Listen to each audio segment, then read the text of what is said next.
Meu convite para você, nesta manhã de segunda-feira, é aquele convite que eu faço todos os dias, né? Não vou convidar você para dar dízimo, não. Nem vou te convidar para dar oferta, não. Vou convidar você para nós orarmos. Convidar você, meu irmão, minha irmã, para a oração. Convidar você para a gente falar com Deus. Convidar você para nós colocarmos a nossa cabeça no ombro, no colo, no peito do nosso Senhor Jesus Cristo. Só Ele pode nos sustentar. Só Ele é que salva. E só por Ele nós somos perdoados. Então, meu convite é para a gente orar. Deus querido, Deus Todo-Poderoso, Deus amado, eterno, bondoso, compassivo, longânimo com todo o nosso egoísmo, com toda a nossa inveja, com toda a nossa falsidade. Tem compaixão, Senhor, de nós, tem misericórdia de nós. Fala conosco, Senhor. Fala. Abre os nossos ouvidos para ouvirmos da Tua grandeza, para aprendermos do Senhor e colocarmos em prática aquilo que vamos aprender. Livra-nos, Senhor, da mentira. Livra-nos, Senhor, da hipocrisia, da falsidade. Recebe a nossa adoração, recebe o nosso culto nesta manhã. Que esta semana seja uma semana abençoada pelo Senhor. Para nós, todos e para as nossas famílias. E assim eu oro, no nome do Cristo Jesus. Amém.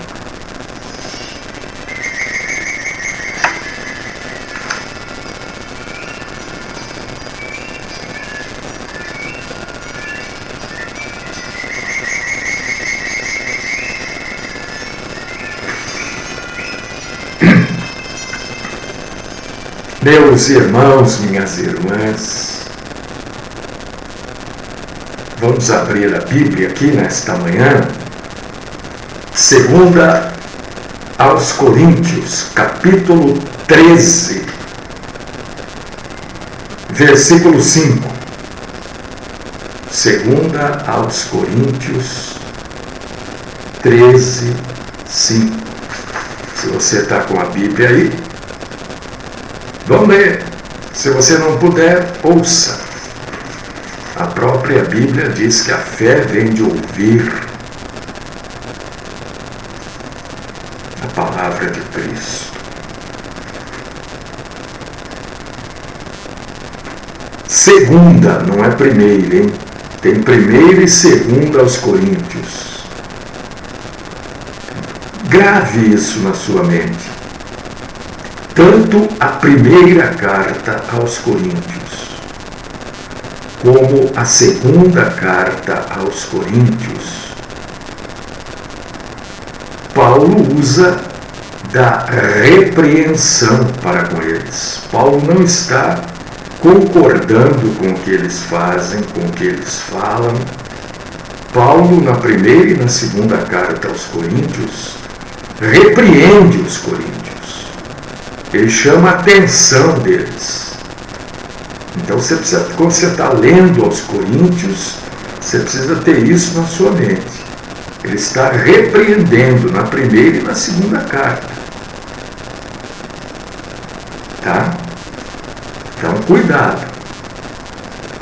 quando vai citar aos coríntios, não se esqueça que há repreensão de Paulo para aquele povo, porque eles inventavam um monte de coisa que muita gente copia hoje.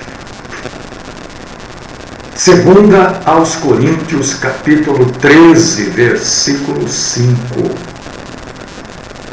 Examinai-vos a vós mesmos se realmente estáis na fé. Provai-vos a vós mesmos. Ou não reconheceis que Jesus Cristo está em vós? Se não é que já estáis reprovados.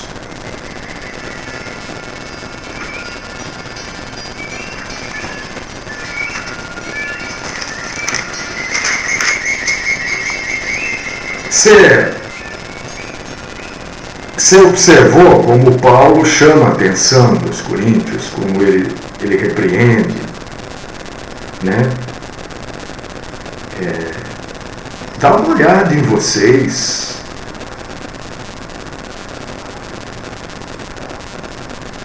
Provem vocês mesmos. Porque os coríntios tinham práticas que eram abomináveis à fé cristã. E Paulo repreende nas duas cartas, né? E a gente precisa entender hoje, por exemplo, que algumas coisas não provam que alguém ou que nós mesmos somos cristãos. Não prova. Nada. Porque existe tanta gente falsa, né? Esse final de semana eu fiquei assim meio pensando em algumas coisas, né? As pessoas vêm pra gente, falam coisas, daqui a pouco tá mostrando para a pessoa de quem elas falaram outra coisa completamente diferente. Eu falei, meu Deus, mas que coisa doida, né? Se eu reprovo algo em alguém,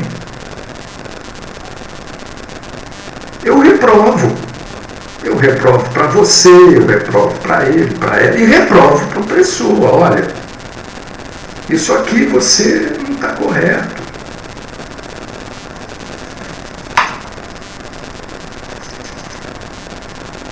Eu fiquei observando assim, falei, meu Deus, isso é perigoso, né?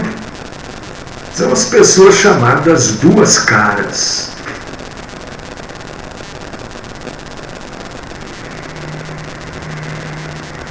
Eu vou me afastar, porque é um perigo. Se ela faz isso, olha, veio, falou com você, não, porque tal coisa, não sei o que. Daqui a pouco, para a pessoa, mostra que está tudo bem. Isso é um perigo, porque se fez isso, vai fazer com você. Se é que já não fez, né? Eu fiquei pensando, e se é que já não fez comigo, né? Mas eu acho tão feio isso. Ou pessoa que usa da sua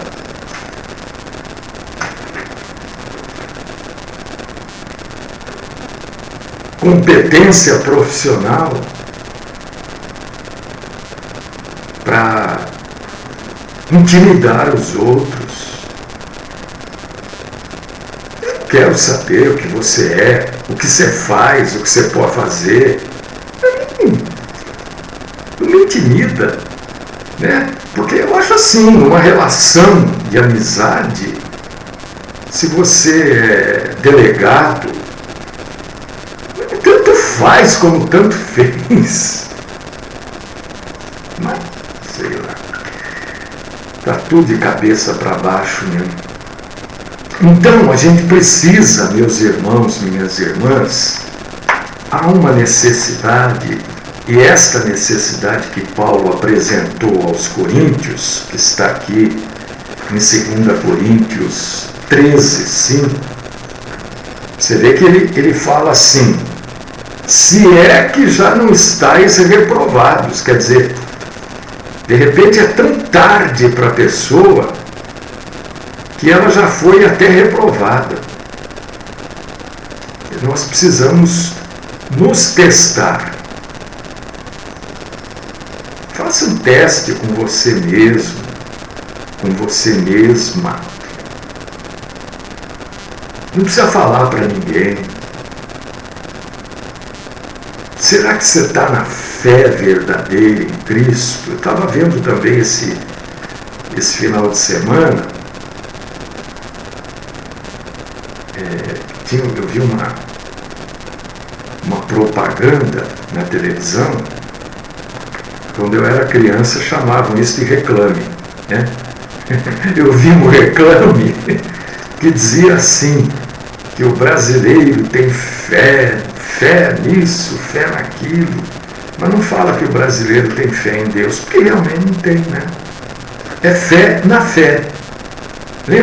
Você já me ouviu falar isso? Fé na fé é fé em nada.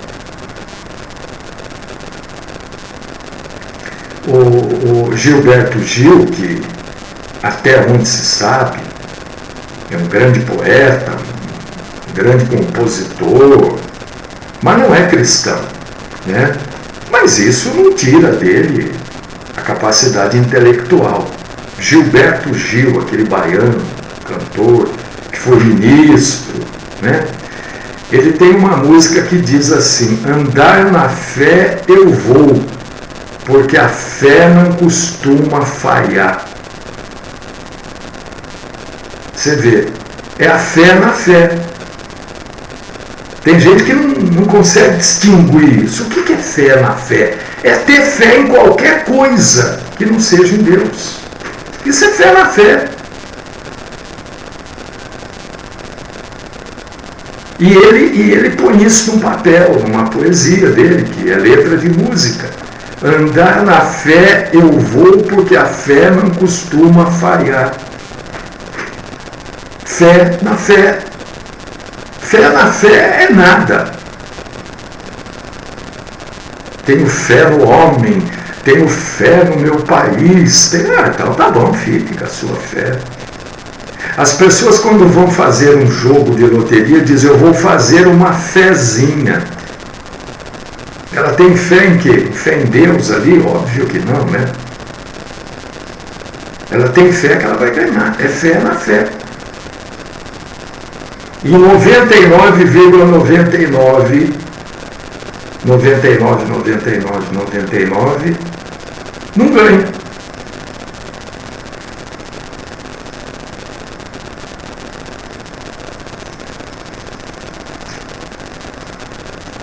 Entendeu o que é fé na fé? Você não entendeu, depois você fala, eu tento melhorar a explicação. Então tem gente que se mostra de um jeito, se apresenta de um jeito para você, e para ela mesma, né? Muitas vezes ela acredita na própria mentira.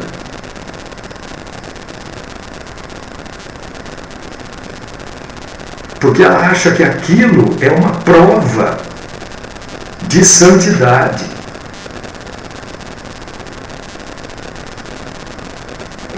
Por exemplo, a moralidade visível, a pessoa se apresenta com um aspecto moral irrepreensível. Certa vez, quando eu fazia teologia, surgiu uma discussão de algumas coisas a nível sexual.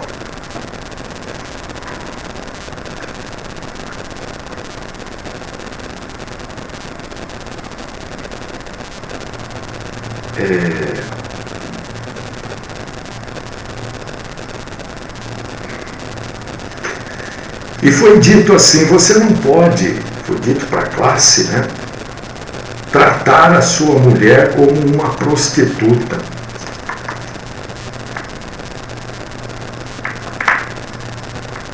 Eu questionei, o que é tratar a sua mulher como uma prostituta? Não, Mário, você sabe. Não, eu não sei. Você, professor, que está colocando, eu quero saber qual a sua visão. O que você pensou na hora que você falou isso? Tratar a sua mulher como uma prostituta.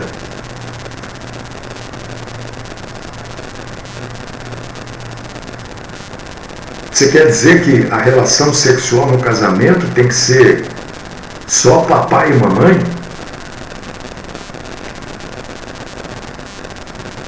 Qualquer outra coisa que se fizer, você está tratando a sua mulher como uma prostituta? É isso que você está dizendo? Eu até ajudei a resposta.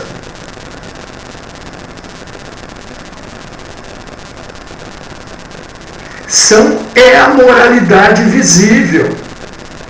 Aí uma pessoa recém-casada, um jovem, ouve um negócio desse,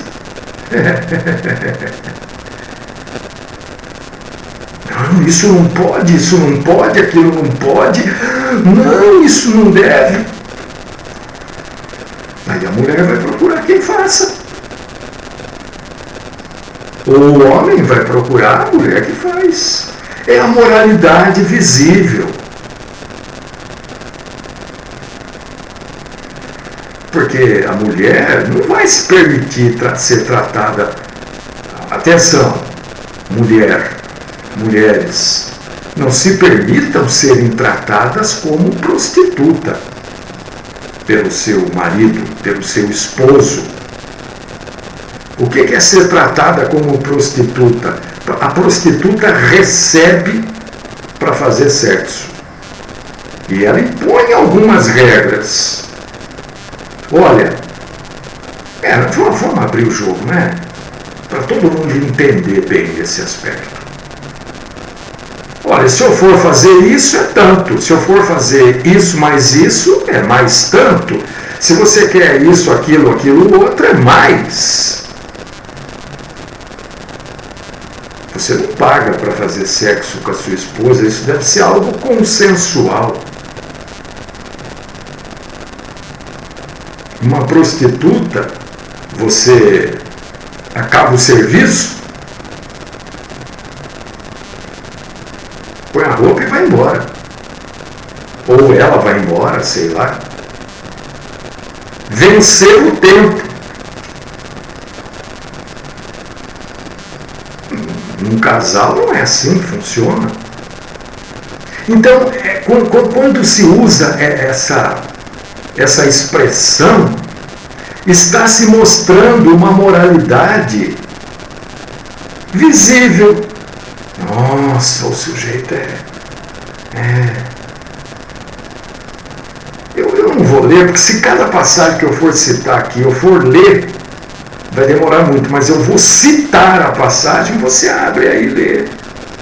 Se tiver alguma dúvida, aí eu abro e ajudo você na dúvida. Sobre a moralidade visível, eu só citei um exemplo de moralidade visível, hein? Um exemplo eu dei. Você dá uma lidinha lá em Mateus, capítulo 19, versículos do 16 ao 21. E leia também Mateus mesmo, capítulo 23, versículo 27. Jesus recriminando esta moralidade visível.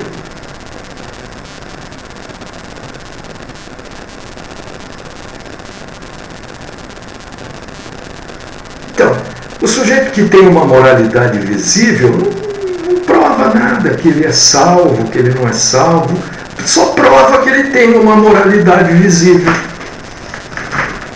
Só isso, não prova nada. É a fé na fé que eu acabei de falar.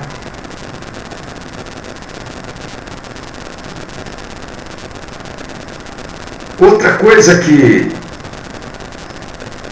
não prova nada no cristianismo é o envolvimento religioso.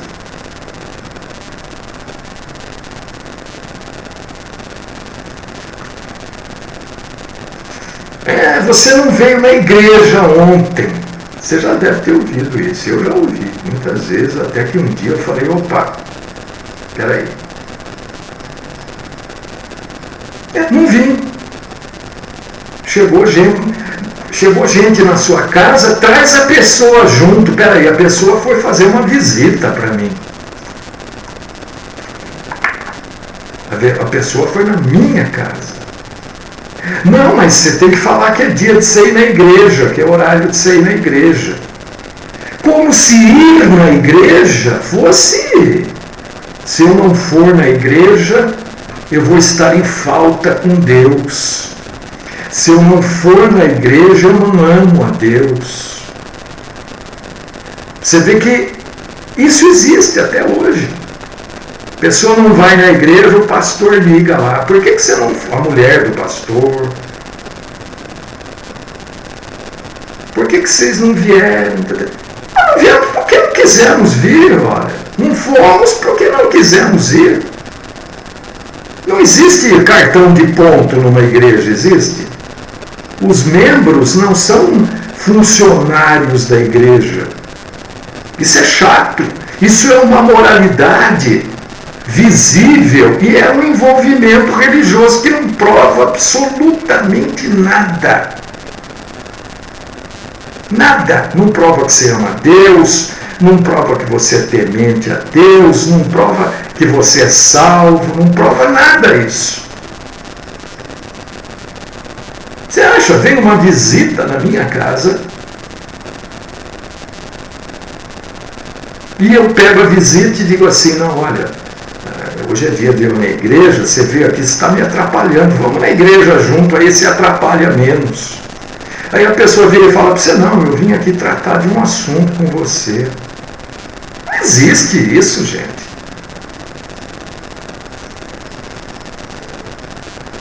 E Cristo trata desse envolvimento religioso, que não prova que a pessoa é salva, não prova nada, só prova que é um envolvimento religioso. Mateus capítulo 25, versículos do 1 ao 10. Eu te convido a ler.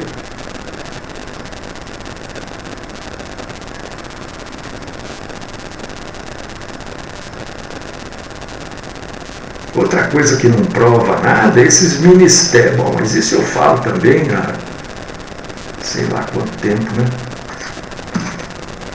Ministério cheio, aquela gritaria, aquela cantoria. Isso não prova nada. Aqui nós temos atividade segunda, terça, quarta, quinta, sexta, sábado, domingo, segunda, terça, quarta, quinta, sexta, sábado, domingo, não prova nada. Não prova que é um ministério fiel a Deus, fiel à Bíblia, não prova nada. Para mim, para o Mário, prova que as pessoas estão no cabresto do pastor. E a maioria desses caras aí que se colocam como pastor, nem lê a Bíblia, sabe? Então dá até um certo receio, né? Ficar no cabresto de um sujeito desse. Jesus também fala sobre isso em Mateus capítulo 7, versículos do 21 ao 24.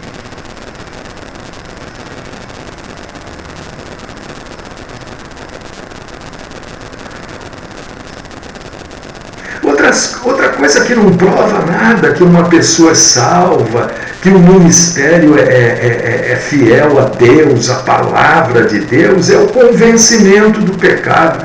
Não adianta eu convencer, mostrar, provar que aquilo é pecado. A pessoa tem que se arrepender. Convencimento do pecado não quer dizer nada. Você acha que um assassino, um pedófilo, um estuprador, não sabe que aquilo que ele está fazendo é pecado? Ele sabe. Mas e daí? É pecado. Já fiz tantas vezes que agora não adianta mais eu parar. É assim. Então, convencer-se do pecado, tudo bem. E daí? Mudou o quê? É se arrepender do pecado. É ver aquilo como uma transgressão a Deus e aos homens.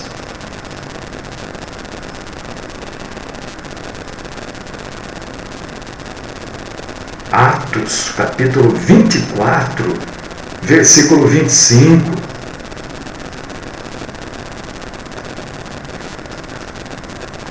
Dá uma lidinha lá. Outra coisa que não prova nada. Prova nada. Nossa, eu ouvia isso, né? Parece que quando a gente se converte, todo mundo vem falar essas coisas perto da gente. Olha, eu sou crente há 35 anos, eu sou crente há 50 anos, e daí? Não aprendeu nada nesse tempo? Mas como? Você está proibindo coisas que Jesus nunca proibiu.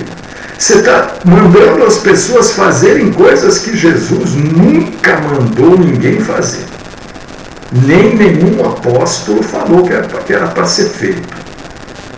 Você não aprendeu nada. É crente há 50 anos como se fosse crente há 50 minutos. Tempo de conversão? Nada. Prova nada. Ainda mais nesses dias que, né? Ninguém lê a Bíblia. Ninguém lê. E quando lê e não entende, a maioria não tem ninguém para explicar. A maioria, quando não entende, não tem a quem perguntar. Então o que o sujeito faz? Ele compra uma Bíblia com um comentário. Aí o comentário bíblico passa a ser a explicação dele. Se o sujeito que comentou errado, ou comentou a visão dele, você fica com aquilo que ele coloca como certo. Lucas, capítulo 8, versículos 13 e 14, trata desse assunto de tempo de conversão que não prova nada. Porque eu sou crente, eu não sei quantos anos. E aí continua pregando ainda essas coisas tudo erradas aí. Continua falando de maldição hereditária. Continua crendo em coisas que a Bíblia deixa clara para a gente que foram temporais.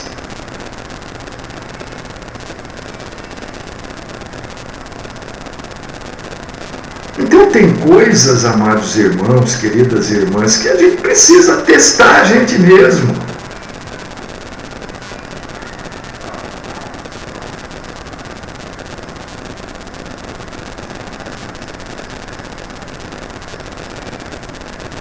Eu gostaria também que você desse uma lida em Mateus, capítulo 23, inteirinho.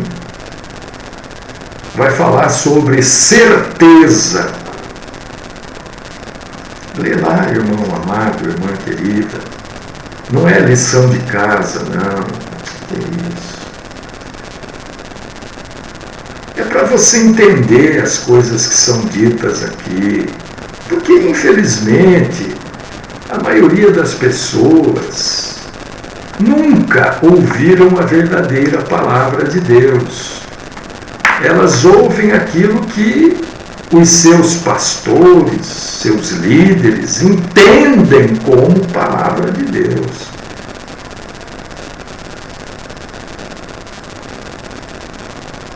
Né? Acabei de citar aqui, a primeira coisa que eu falei foi da moralidade visível, né? Uma sala de aula, um curso, sujeito falando que né? Já colocando limites em tudo. O ser humano gosta de limitar. Olha, você só pode até ali não pode. Não. Tudo é pecado. Tudo é pecado. Se for ver, você não pode fazer nada. Por que eu vejo gente, eu me relaciono com pessoas o tempo todo, né? E eu não fico falando, eu não fico mesmo, né? Que eu sou o pastor, porque isso afasta as pessoas da gente. Afasta. As pessoas não, ele é pastor. Quer dizer, perto dele eu não posso falar nada, perto dele eu não posso fazer nada. É assim. Esta é a visão, porque a maioria se coloca nessa condição. Eu sou o pastor. Eu sou o pastor. Mas as pessoas riem do meu lado, brincam. Aquilo que não é legal para mim, não é legal. Eu não vou ficar, olha.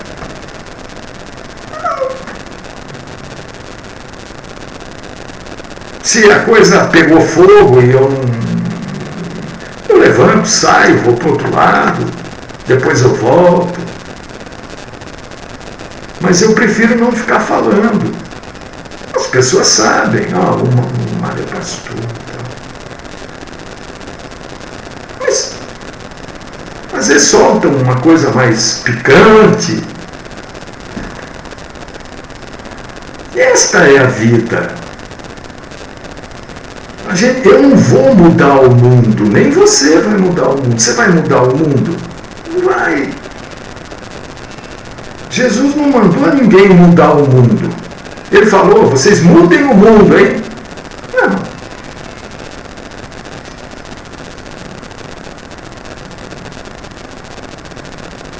A gente tem que usar de graça. Paulo fala muito sobre isso, né? Que para alguns ele era igual, aquele alguns, né? Para outros ele era igual, ele se fazia ser igual para poder se aproximar.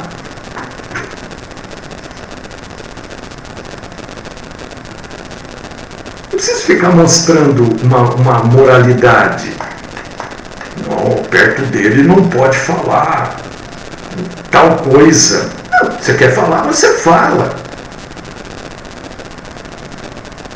Você só pode não ter reciprocidade da minha parte.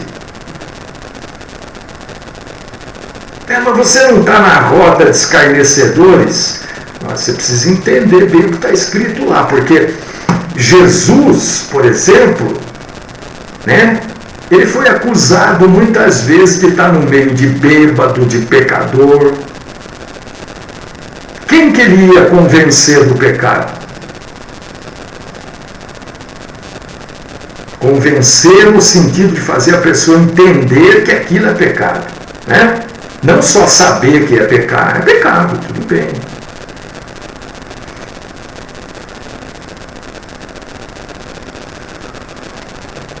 Ora, é no meio dessa gente, é no meio daqueles que pecam, que o Evangelho deve ser transmitido. Ou você vai querer levar o Evangelho só no meio de anjos, homens e mulheres de Deus intocáveis? Eu fico imaginando, sinceramente, eu já imaginei. Eu não vou negar, gente. Se eu pensei, eu não posso ter vergonha de falar, eu pensei. Eu fico imaginando essa pessoa, por exemplo, que falou aquele caso naquela aula, né, um professor.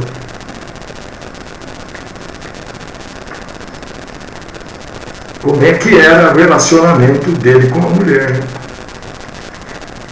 Ou falou apenas numa moralidade visível, para mostrar que era o padrão de moralidade. Qual que é o padrão de moralidade bíblica?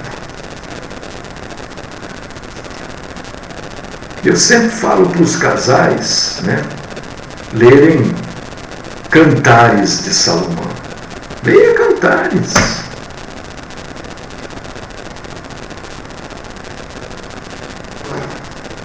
Um dos maiores problemas no casamento, estou falando de moralidade visível, hein? Porque às vezes a mulher, ela vai para uma determinada denominação, que é chamar de igreja, que é completamente errado, né? Chamar uma denominação de igreja é um absurdo, e todo mundo faz isso. Ah, eu vou para a igreja. Não existe ir para a igreja. Não existe. Primeira coisa que você tem que botar na sua cabeça, não existe ir para a igreja. Jesus não criou um prédio igreja. Ele instituiu a igreja, o corpo de Cristo, as pessoas são a igreja. Então não tem como você ir para as pessoas. Você vai fazer parte de um corpo. Por causa disso que ele fala, 2 ou 3 reunidos. Eu estou no meio de vós, quer dizer, vocês passam a ser igreja. E tem gente também que só quer ir em um lugar que está cheio. Vai lá, tem meia dúzia de 6. Isso acontece muito em reunião familiar, né? A pessoa vai, tem 5, 6, ele não volta mais. Ah, não, tem muito pouca gente. Pô, caramba, então vai num jogo de futebol, vai estar cheio. Vai no shopping, sempre cheio. Você vê que as pessoas misturam as sintonias, né? Você quer lugar cheio? Vai na 13 de maio, de sábado de manhã, vai estar cheio. Calçadão lá, está cheio.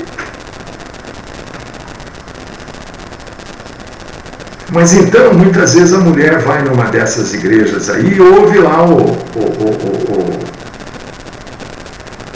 pastor ou o sujeito que está pregando, e na maioria das vezes, deixa eu dizer uma coisa para você, na maioria das vezes é uma moralidade visível, quer dizer, ele quer mostrar o que ele não é. Aí o sujeito fala um monte de coisa, ou então vai nessas reuniões aí de mulheres, né? E aí ouve também um monte de bobagem, um monte de coisa, e aí a mulher muda com o marido. Não, isso não pode, aquilo não pode, aquilo outro não pode, nada pode mais. Aí o cara fala, pô, peraí, minha mulher foi para a igreja, ficou desse jeito. Quantas vezes, meu marido não se converte, mas por quê, irmã? Será que não virou um tudo não pode? Não pode isso, não pode aquilo, não pode aquilo outro. Daqui a pouco o casal tem que dormir uma madeira no meio dos dois ali na cama, uma tábua. Não pode. Mas aonde está dizendo que não pode? Aonde está dizendo que não pode? Aonde está dizendo que isso é pecado? Não pode tocar em mim porque você tem que levantar mãos santas. E quando você vai no banheiro, que você se limpa, como é que faz? Você se limpa com o quê? Você usa que parte do seu corpo para fazer a sua higiene, depois que você faz uma necessidade fisiológica? Quando você vai tomar banho, que parte do seu corpo você usa para limpar a sua genitália? São as suas mãos.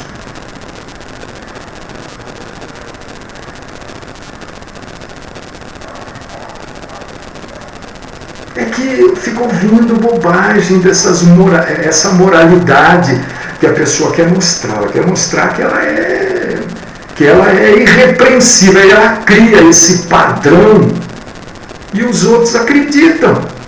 E aí destrói casamento, destrói família, destrói harmonia, destrói tudo, relacionamento. Por quê? Porque fica inventando.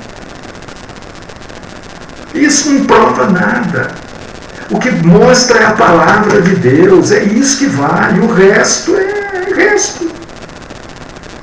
Leia Cantares, eu falo, eu ensino eu incentivo, casal, está com um problema de relacionamento, homem, mulher, leia quem é que é o problema. Ah, é o homem, que agora foi também, entendeu que não pode fazer mais nada. Então leia Cantares, meu irmão, leia lá. Ah, não, é a minha mulher. Lê com ela. Lê junto e para. E eu falo, e o que está escrito aqui? O que é isso aqui então? É a moralidade visível. O sujeito quer mostrar que ele é intocável. O sexo no casamento, o assunto nem era sexo no casamento, né? É que eu falei da moralidade, e aí o sexo no casamento é totalmente permitido por Deus. Totalmente. Olha lá, o irmão está dizendo aqui, ó, tem umas dessas denominações aí que proíbe usar bermuda. Já se viu isso? Você vê, o cara que faz isso, né, ele é um ignorante bíblico. E as pessoas que vão lá são mais ignorantes da Bíblia do que ele. Porque não se ativeram a ler a Bíblia. Porque se você lê a Bíblia, você vai ver que, às vezes, dormiam nus. Quando Jesus foi preso, teve um que saiu correndo nu. Lê a Bíblia. Eles estavam pescando, às vezes pescavam nus. É proibido usar bermuda. Você vê que é pura ignorância. Aí o marido não usa mais bermuda, só anda de calça comprida. A mulher não pode pôr bermuda. Eu quero saber como é que faz na praia. Vocês vão como na praia? Sapato, meia. Então não vai na praia, né? Não vai, porque na praia de sapato, na praia, claro, ninguém vai usar um desses negócios que entra ali, né? Isso aí não, isso aí já é sem vergonhice. Mas na praia o lugar de estar lá à vontade, tomando sol. Deus e Pai Todo-Poderoso. É a moralidade visível. As pessoas querem se mostrar, querem que os outros as vejam de um jeito que elas não são. E muitos acreditam que é assim que deve ser.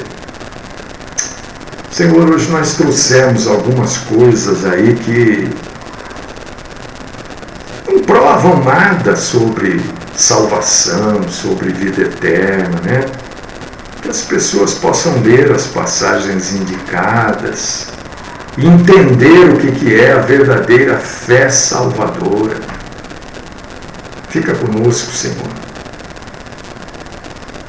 Esta é a oração que eu faço, honrando e glorificando o Senhor e a Tua santa palavra, no nome do Cristo Jesus. Amém.